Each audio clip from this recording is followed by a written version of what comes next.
છોટાઉદેપુર જિલ્લામાં વધુ એક ઐતિહાસિક ઇવેન્ટનું આયોજન કરવામાં આવ્યું છે અને આ આયોજન કરવામાં આવ્યું છે છોટાઉદેપુર જિલ્લા પંચાયત દ્વારા।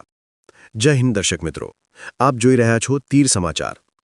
દર્શક મિત્રો, છોટાઉદેપુર જિલ્લા વહીવટી તંત્ર દ્વારા મેરેથોન દોડ બાદ હવે એક એવી ઇવેન્ટનું આયોજન કરવામાં આવ્યું છે જે છોટાઉદેપુર જિલ્લા માટે ઐતિહાસિક બની રહેશે।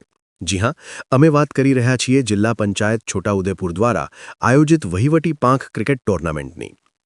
આમ તો પ્રતિવર્ષ વહીવટી પાંખ ક્રિકેટ ટુર્નામેન્ટનું આયોજન કરાતું આવ્યું છે, પરંતુ નવાઈની વાત એ છે કે આ ટુર્નામેન્ટમાં પ્રથમ વખત મહિલાઓની ટીમો મેદાનમાં ઉતરી છે।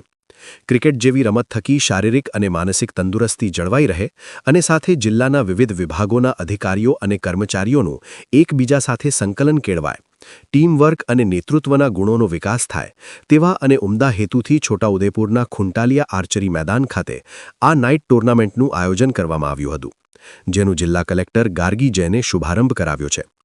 યોગ, કસરત સહિતની વિવિધ એક્ટિવિટી થકી તંદુરસ્ત સ્વાસ્થ્ય માટે હંમેશા પ્રયત્નશીલ રહેતા એવા છોટાઉદેપુર જિલ્લા કલેક્ટર ગાર્ગી જૈન હંમેશા જિલ્લાવાસીઓમાં ઊર્જા અને ઉત્સાહ વધારવા માટે પ્રેરણા સ્ત્રોત રહ્યા છે અને તેના પરિણામ સ્વરૂપે જિલ્લામાં પ્રથમ વખત નાઇટ ક્રિકેટ ટુર્નામેન્ટમાં મહિલા ખેલાડીઓની ટીમો મેદાનમાં ઉતરી છે।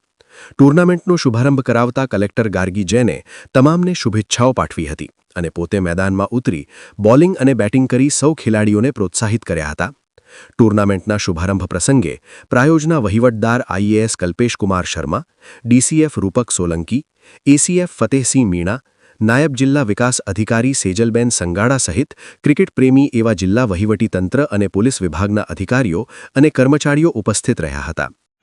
છોટાઉદેપુર સહિત રાજ્ય, દેશ અને દુનિયાના સમાચાર જોવા માટે સબસ્ક્રાઇબ કરો તીર સમાચાર।